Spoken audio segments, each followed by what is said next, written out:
झारखंड के पूर्व सीएम हेमंत सोरेन पर लगे करप्शन के आरोपों की जांच अब उस मोड़ पर पहुंच गई है जहां दो पार्टियों के करप्ट नेताओं की जड़ें आपस में मिली हुई है। रिपब्लिक भारत के पास ऐसे दस्तावेज मौजूद हैं जो ये साबित करने के लिए काफी है कि कैसे करप्शन की बेल में लिपटे दो राजनीतिक दल पापी गठरी सर पर बांधे सर पर दौड़ रहे हैं। रिपोर्ट देखिए।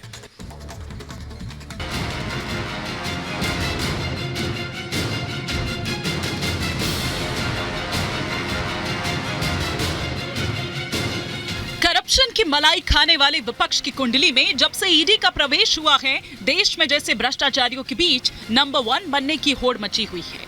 अभी ज्यादा दिन नहीं हुए जब कांग्रेस नेता धीरज साहू के कैश लोक में छापेमारी करके ईडी की टीम ने 350 करोड़ रुपए नकद बरामद किए थे, जिसे गिनने में इंसान तो इंसान, मशीनों की सांसें भी फूल गई थी। उस मामले में ईडी की कार्रवाई अब भी चल रही है, लेकिन इससे पहले कि कांग्रेस के भ्रष्टाचार के इस मामले की जांच मुकम्मल हो पाती, झारखंड के पूर्व मुख्यमंत्री हेमंत सोरेन के करप्शन की जांच कर रही ईडी के टीम के हाथ वो सबूत लग गए जो कांग्रेस और जेएमएम के करप्शन लिंक का मुकम्मल सबूत बन गया। हमारे पास जो सूत्रों के हवाले जो खबर आई है कि ये BMW आखिरकार एक गुड़गांव की एक कंपनी के नाम पर है और इसके पीछे जो पैसे देने के पीछे जो हाथ निकल कर आ रहा वो है आखिरकार कांग्रेस के नेता धीरज साहू, जिसके घर पर और दफ्तर पर इनकम टैक्स की छापेमारी की गई थी और 350 करोड़ बरामद किए गए थे, जिसको लेकर काफ़ी सवाल भी उठाए गए थे।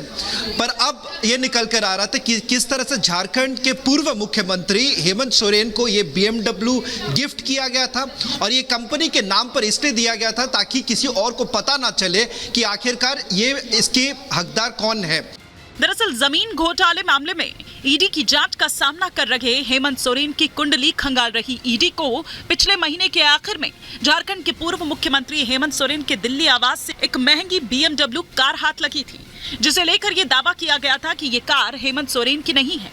बाद में जब ईडी की टीम ने इस कार के कागजात खंगाले तो खुलासा हुआ कि ये कार गुड़गांव की एक कंपनी के नाम पर दर्ज है, जिसका इस्तेमाल सिर्फ झारखंड के पूर्व मुख्यमंत्री हेमंत सोरेन कर रहे थे।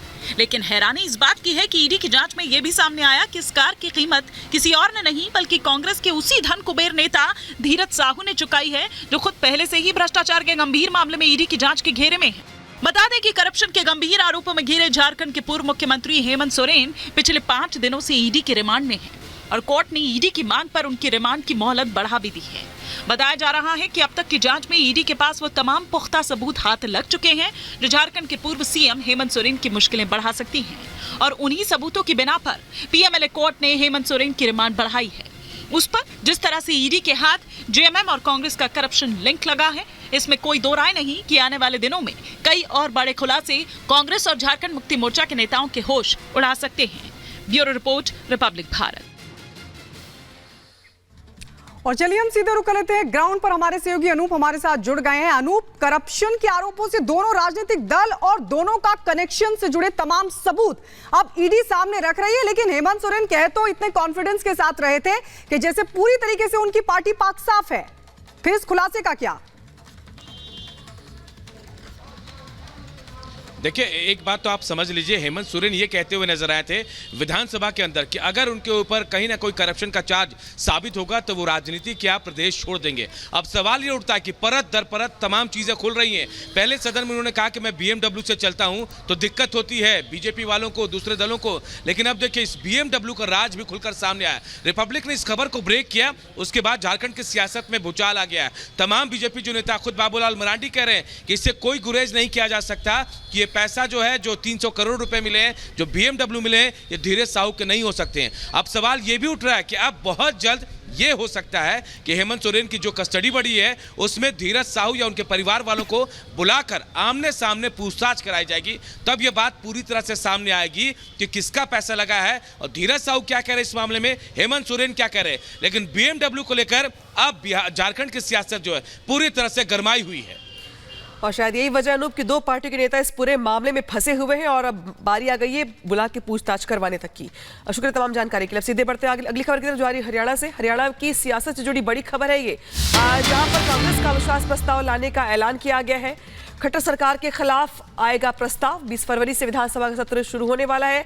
आपको बता दें कि खट्टर सरकार जेजेपी के समर्थन से चल रही है, लेकिन अब सरकार पर मुश्किलों के बादल मंडरा रहे हैं, क्योंकि कांग्रेस की तरफ से अविश्वास प्रस्ताव लाने का ऐलान किया गया है। 20 फरवरी से जब विधानसभा का सत्र चल रहा होगा, उस वक्त कांग्रेस की ओर से अविश्वास प्रस्ताव लाया जाएगा।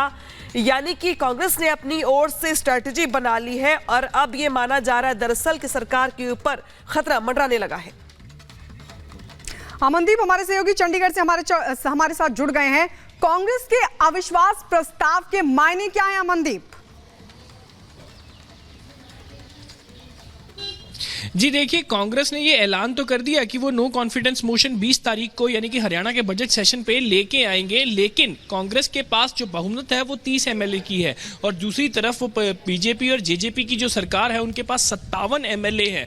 और इसके बीच में एकदम से सीएलपी की मीटिंग होती है और भूपेंद्र सिंह हुड्डा जो कि लीडर ऑफ ऑपोजिशन है वो ऐलान कर देते हैं कि हम नो कॉन्फिडेंस मोशन जो है वो लेके आएंगे। और उसका कारण ये बता रहे हैं भूपेंद्र सिंह हुड्डा कि बेरोजगारी, करप्शन और बहुत से मसले ऐसे हैं कि सरकार अपना जो बेस है वो खो चुकी है हरियाणा में। और आपको ये भी बता दें कि अगले साल लोकसभा के बाद इसी साल जो है हरियाणा असेंबली के चुनाव भी हैं, यानी कि कांग्रेस इस तरह से तैयारी कर रही है कि आने वाले जो विधानसभा के चुनाव हैं वहां तक ये चैलेंज जा सके। 20 तारीख को हरियाणा का बजट सेशन शुरू होगा और उससे पहले ही कांग्रेस ने ऐलान कर दिया है सीएलपी की मीटिंग के बाद कि नो कॉन्फिडेंस मोशन लाया जाएगा और उसके मुद्दे ये रहेंगे कि बेरोजगारी, करप्शन और महंगाई के इस तरह के जो मुद्दे हैं और जो यूथ अनएम्प्लॉयमेंट है उसकी खास करके। तो इस पे जो है नो कॉन्फिडेंस मोशन आएगा 20 तारीख को और 20 तारीख को पता चलेगा कि आखिरकार कितने एमएलए। अभी आंकड़ों की अगर बात करें अमनदीप तो सिर्फ रस्म अदायगी नजर आ रही है कांग्रेस की तरफ से। बहुत बहुत शुक्रिया हमारे साथ जुड़ने के लिए।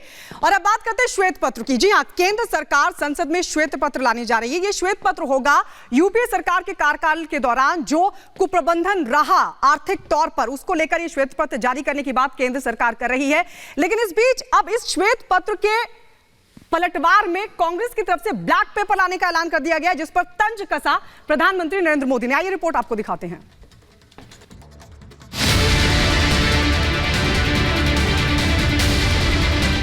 इस हमारी प्रगति की यात्रा को कोई नजर न लग जाए। श्वेत पत्र के बदले कांग्रेस ने केंद्र सरकार के खिलाफ ब्लैक पेपर लाने की बात कही, जिस पर प्रधानमंत्री नरेंद्र मोदी ने राज्यसभा में विपक्ष पर तंज भी कसा। कटाक्ष भी ऐसा कि कांग्रेस अध्यक्ष चाहकर भी कुछ बोल नहीं पाए। मुंह तो खोला लेकिन चुप रहने में ही अपने पार्टी की भलाई समझी। कांग्रेस ने मोदी सरकार के 10 सालों को अन्याय का काल करार देते हुए ब्लैक पेपर पेश किया, जिसे प्रधानमंत्री नरेंद्र मोदी ने हाथों हाथ लिया। विपक्ष के ब्लैक पेपर को पीएम ने काला टीका बताया। कहा कि सरकार के अच्छे काम को नजर न लगे, इसलिए विपक्ष ने काला टीका लगाया है। हमारे यहाँ कोई बच्चा कुछ अच्छी चीज कर लेता है, कोई बच्चा अच्छे कपड़े वपड़े पहन करके अवसर के लिए तैयार होता है, तो परिवार में एक आध स्वजन आ जाता है, किसी की नजर लग जाएगी, इसको काला टीका कर दो, तो ऐसे काला टीका कर देते हैं। आज देश पिछले 10 साल में समृद्धि के नए नए शिखर सर कर रहा है। एक भव्य दिव्य वातावरण बना है, उसको नजर न लग जाए, इसलिए काला टीका करने का प्रयास हुआ है, ताकि इस हमारी प्रगति की यात्रा को कोई नजर न लग जाए। मैं तो सोच रहा था सब काले कपड़ों में आएंगे, लेकिन शायद काला जोदू खिंचते खिंचते खिंचते ब्लैक पेपर तक चला गया है। लेकिन फिर भी मैं उसका भी स्वागत करता हूं, क्योंकि जब भी अच्छी बात होती है काला टीका नजर न लग जाए, इसलिए बहुत जरूरी होता है। विपक्ष के सदन में काले कपड़े पहनकर आने, काले कपड़े में विरोध जताने और सदन में हंगामा करने पर भी प्रधानमंत्री नरेंद्र मोदी ने चुटकी ली। पीएम मोदी ने बताया कि इस कार्यकाल में सदन के अंदर एक अलग फैशन देखने को मिला। सदन में खट्टे मीठे अनुभव भी रहे, हमारा कुछ दुखद घटनाएं भी रही, और भी ऐसी कुछ घटनाएं हुई। कभी कभी फैशन परेड का भी हमने दृश्य देखा, काले कपड़ों में सदन को फैशन शो का भी लाभ मिला। तो ऐसी विविधताओं के अनुभव के बीच हमारा कार्यकाल बीता। पीएम मोदी की खासियत है कि वो विरोधियों को विरोध का पूरा मौका देते हैं, लेकिन दिशा विहीन विपक्ष चाहकर भी इस मौके का फायदा नहीं उठा पाता। सच कहा जाए तो स्थिति ठीक वैसी नजर आती है जैसे पीएम को सामने देखकर खुद विपक्ष घुटने टेक रहा हो और उनके तमाम हथियार कुंद पड़ गए हो। Bureau report, Republic Bharat. और सीधे रुक करते सुजाता का मैसेज जुड़ गए। सुजाता ग्राउंड जीरो से। सुजाता, अब तो बारी श्वेत पत्र वर्सेस ब्लैक पेपर तक हो चली है, तैयारी दोनों तरफ से पूरी कर ली गई है और अब देखना यह होगा कि यह मुद्दा कहां तक जाता है। बिल्कुल, देखिए ब्लैक एंड व्हाइट यहाँ पर होता हुआ नजर आ रहा है। और अगर हम कांग्रेस की बात करें, विपक्ष की बात करें, तो विपक्ष लगातार मोदी सरकार पर, अगर हम पहले कार्यकाल की बात करें तो नोटबंदी, जीएसटी, उसके बाद एनपीएस, बैंक कैसे कोलैप्स कर गए, या फिर नीरव मोदी या विजय माल्या ने किस तरह से बैंकों को नुकसान पहुंचाया, कॉर्पोरेट घरानों को कितना लाभ पहुंचाया गया, कितना उनके कर्ज माफी की गई, इन तमाम मुद्दों को लेकर सरकार को घेरने की कोशिश करती है कि किस तरह से सरकार की नीतियों की वजह से अमीर हो रहा है, गरीब हो रहा है। लेकिन मोदी सरकार उसका जवाब ये देती है कि हमने 25 करोड़ लोगों को गरीबी रेखा से बाहर निकाला है, हम मुफ्त राशन देकर लोगों को सबल बनाने की कोशिश कर रहे हैं, गांव में घर बनवा रहे हैं, ग्रामीण विकास योजना के तहत 4 करोड़ लोगों को हमने आवास दिया है और इस तरह की योजनाएं चलाई जा रही हैं ताकि और ज्यादा लोग सबल हो पाए। गरीबी से निपटने में सरकार उनकी मदद कर रही है। तो अब श्वेत पत्र की बारी है और श्वेत पत्र लाने की रणनीति ही यही है कि जब चुनावों में जाएगी मोदी सरकार तो ये बताएगी कि हमने 10 साल में क्या किया